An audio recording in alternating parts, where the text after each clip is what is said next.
humans in this planet that are trying to make sure that our children can be better. And I know that's kind of more grandiose, but that's literally what the conversation boiled down to. Yeah.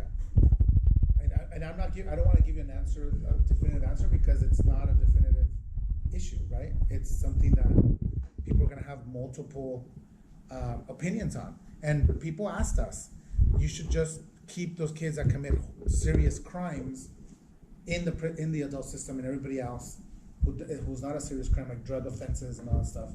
But we're like, no, we're going to challenge ourselves to have this discussion, because somehow a white child that kills somebody is somehow redeemable than a Latino and African American child that does the same crime, right? So those were, and that's happening in our system, the inherent racial bias.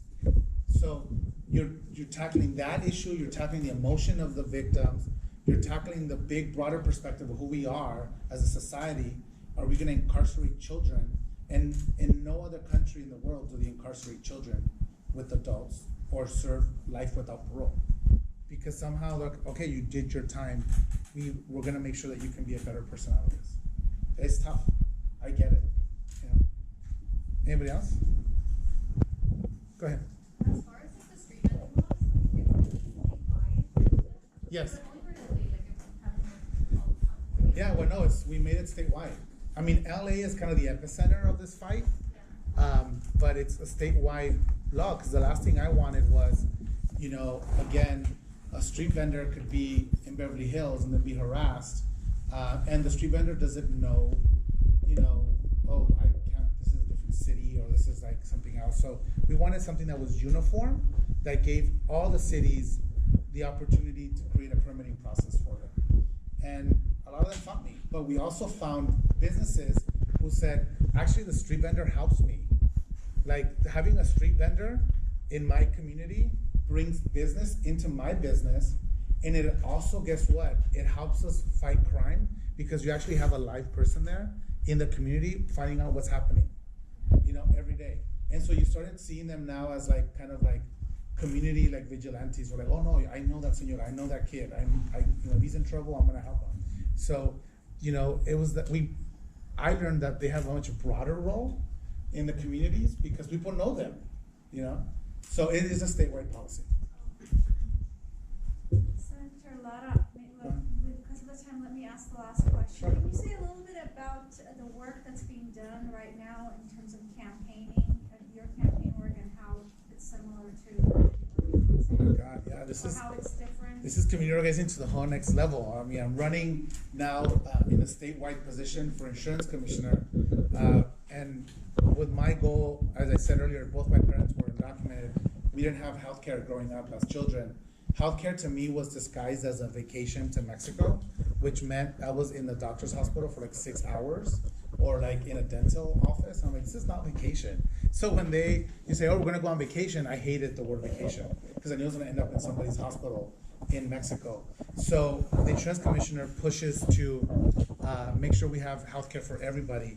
And that's one of the platforms that I'm running for. Organizing at this level for this massive state is so overwhelming, but it is what allows you to understand the state is by organizing communities through regions. And I've never done that before. Understanding the needs of people in Salinas, Monterey, San Luis Obispo, compared to Fresno, Bakersfield, Sacramento, all the way up to Humboldt, and down to San Isidro and San Diego. You understand that you need to really organize people differently, because the geographical differences are vast, and people have different needs depending on where they live. And that is a challenge that I didn't understand going into this, and also helps you see the beauty of how diverse we are as a state, and how everybody has perspectives on how to make the state great and better. So that is, I think, the biggest challenge for us in the campaign, is understanding the unique needs of diverse communities and the geographical areas that require different type of attention. So, and please do not forget to vote. November sixth, if you haven't voted already. So, yeah, Yeah. that's what I'm saying. Don't forget to vote, and if you do want more information after class, about, Senator Lara's, campaign for, insurance commissioner, or speak about campaigns in general, please come up, there's some information here.